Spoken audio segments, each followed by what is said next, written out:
सबसे पहले तो मैं जी बेहद मशकूर और ममनून हूँ आप सब दोस्तों का, आपकी तशरीफ़ आवरी का, कि इस प्रेस कॉन्फ्रेंस के लिए आप यहाँ पर तशरीफ़ हैं, बिलखुसूस मीडिया का। आज की इस प्रेस कॉन्फ्रेंस का जो मकसद है वो गोशाए अमन से रिलेटेड है।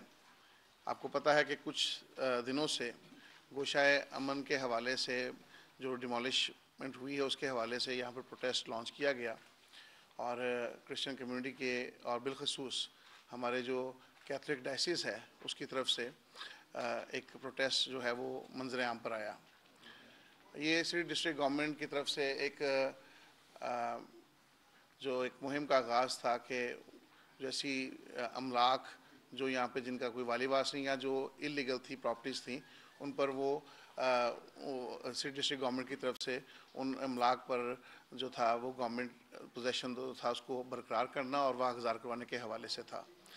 लेकिन इस ज़िमन में चूँकि ऑलरेडी गोशाए अमन के अंदर जो था कब्ज़ा ग्रुप ने एक माफिया ने अपना कब्ज़ा किया हुआ था और इस प्रॉपर्टी पर अरसा दराज से कब्ज़ा ग्रुप जो था वो काबिज़ था।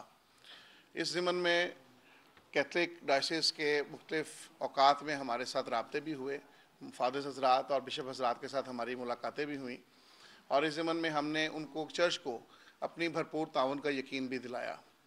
और यहाँ पर बैठी जो कब्ज़ा माफिया थी, कब्ज़ा ग्रुप्स थे, उन्होंने बेशुमार दफ़ा इस प्रॉपर्टी को दूसरे लोगों के हाथों फ़रोख्त करने की भी कोशिश की।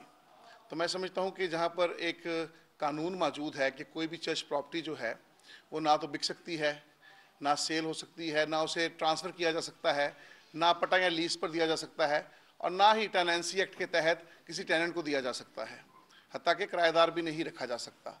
तो मैं समझता हूँ कि ये जो प्रॉपर्टी गोशाए अमन से रिलेटेड थी, यहाँ पर जो हमारी कैथलिक मिशन है, कैथलिक अदारा है, वो गोशाए अमन में एक शेल्टर होम बनाकर वो बड़ी अरसा से यहाँ पर लोगों की खिदमत कर रही थी, जिसकी निगरानी डायरेक्टली मैं समझता हूँ कि कैथलिक डायसिस ऑफ लाहौर जो थी वो कर रहे थे।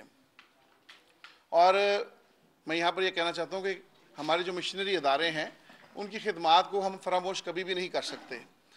इस मुल्क के अजीम में मिशनरी इदारों का जो किरदार रहा है और माजी में जिस जज्बे के साथ मिशनरी इदारों ने अपना भरपूर तरीके से अमली मैदान में अपनी खिदमात सर अंजाम दी हैं, उन्हें फरामोश नहीं किया जा सकता।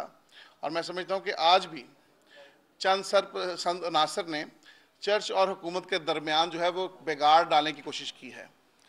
हालांकि मैं समझता हूँ कि ये जो ऐसे ओछे हथकंडे और मनफी जहन रखने वाले शर्पसंद अफराद हैं उन्होंने अपने सिर्फ सियासी मकासद के लिए इस चर्च के मामले को उजागर करने की कोशिश की।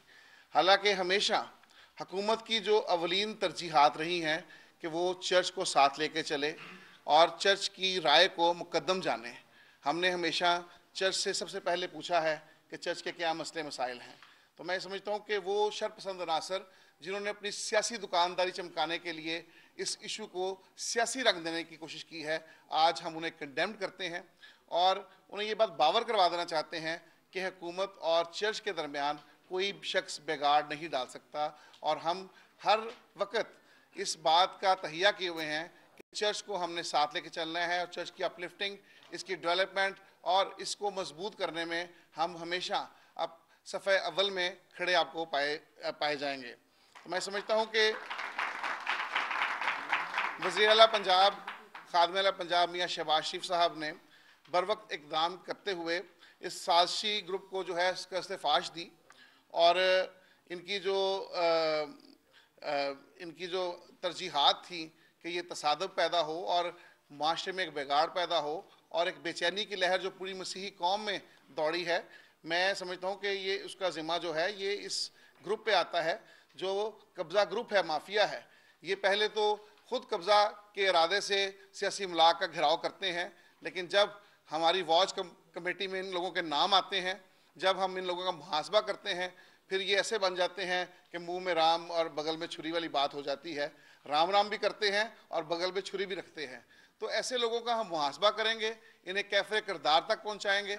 और ये कोई ढकी छुपी बात नहीं है। यहाँ पर बात हो रही थी कि NOC जारी किया गया, इन लोगों ने एक गलत प्रोपेगेंडा किया। कोई NOC इस प्रॉपर्टी से रिलेटेड हमारी वॉच कंपनी ने जारी नहीं किया जिसके तहत इस पे कब्जा जो है हुकूमत करे। अगर कोई NOC जारी हुआ है तो यहाँ पर पेश किया जाए, मंजर आम पे लाया जाए। मैं ऐलान करता हूं कि अगर कोई एनओसी जारी हुआ है हुकूमत पंजाब की तरफ से तो मैं अपनी सीट से इस्तीफा दे दूंगा। लेकिन अगर वो लोग जो मासूम लोगों को वर्गलाते हैं और कौम में इंतशार डालते हैं, मैं उन्हें कहूँगा कि वो होश के नाखून लें और उनको ये बात बावर करवा देना चाहता हूँ कि वो लोग, उनके जो काले करतूत हैं वो किसी ढके छुपे नहीं हैं।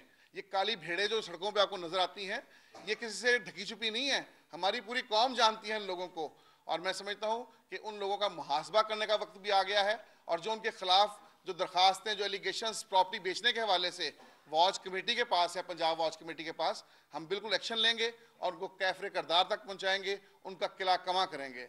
और मैं वज़ीर आला पंजाब की खुसूसी हिदायत पर हुकूमत पंजाब का नुमाइंदा होने की हैसियत से आज ये ऐलान करता हूँ कि गोशा अमन का कब्ज़ा आज हम कैथलिक डायसिस के सुपुर्द करते हैं।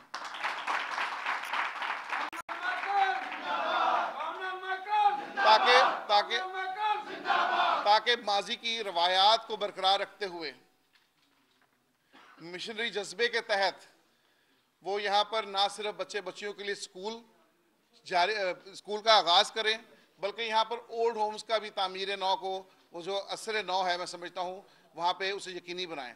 एक तो यहाँ पर जो कब्ज़ा ग्रुप था, इस ऑपरेशन में उस कब्ज़ा ग्रुप का किला कमा हुआ है, उनको बाहर निकाल दिया गया है। यहाँ पर कब्ज़ा अब जो है वो हमारी डायसिस का होगा। डायसिस अपनी मर्जी से यहाँ पर तामीरात करेंगी। और सबसे बड़ी बात, अभी भी वहाँ पर कुछ दुकानें हैं 15 के करीब।